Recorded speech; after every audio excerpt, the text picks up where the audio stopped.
రాష్ట్రం అంతా ఒక ఎత్తు, విశాఖపట్నం ఇంకొక ఎత్తు. నేను ఎప్పుడూ విశాఖపట్నంలో చూస్తూ ఉంటాను. నేను అందుకే ఓపెన్గా కూడా ఎన్నోసార్లు చెప్పాను, నేను మెచ్చిన నగరం విశాఖపట్నం,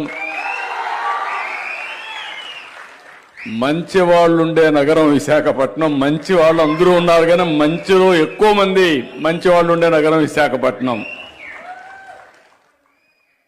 ఒక్క ఉద్దు అంత మునుపు కూడా ఎప్పుడూ తెలుగుదేశం పార్టీకి కంచు కోట.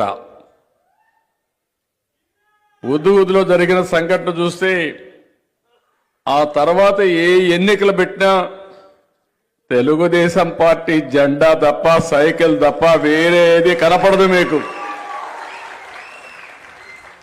అలాంటి బ్రహ్మాండమైన ప్రాంతం. ఈరోజు నేను ఒకటే మిమ్మల్ని కోరుతున్నా, ఓసారి అనిపిస్తుంది మన కార్యకర్తలు ఎంత పవర్ఫుల్ అంటే, మీరు రోడ్డు మీదకి వస్తే ఎవ్వడు నిలబడలేడు.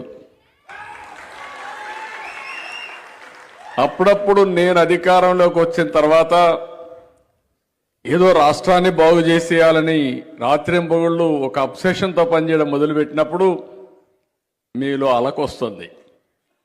అలకు వచ్చినప్పుడు కాడి పడేస్తారు. మీరు ఎక్కడికి పోరు, ఏ జెండా పట్టుకోరు, ఎవరికి ఓటేయరు, కానీ అలగతారు. అలకే ప్రమాదం. అందుకనే ఇప్పుడు నేను ఒకటి అనుకున్నాను, ఇంకా భవిష్యత్తులో మీరు అలిగే పరిస్థితి రాదు, మనం ఓడిపోయే పరిస్థితి కూడా రాదు.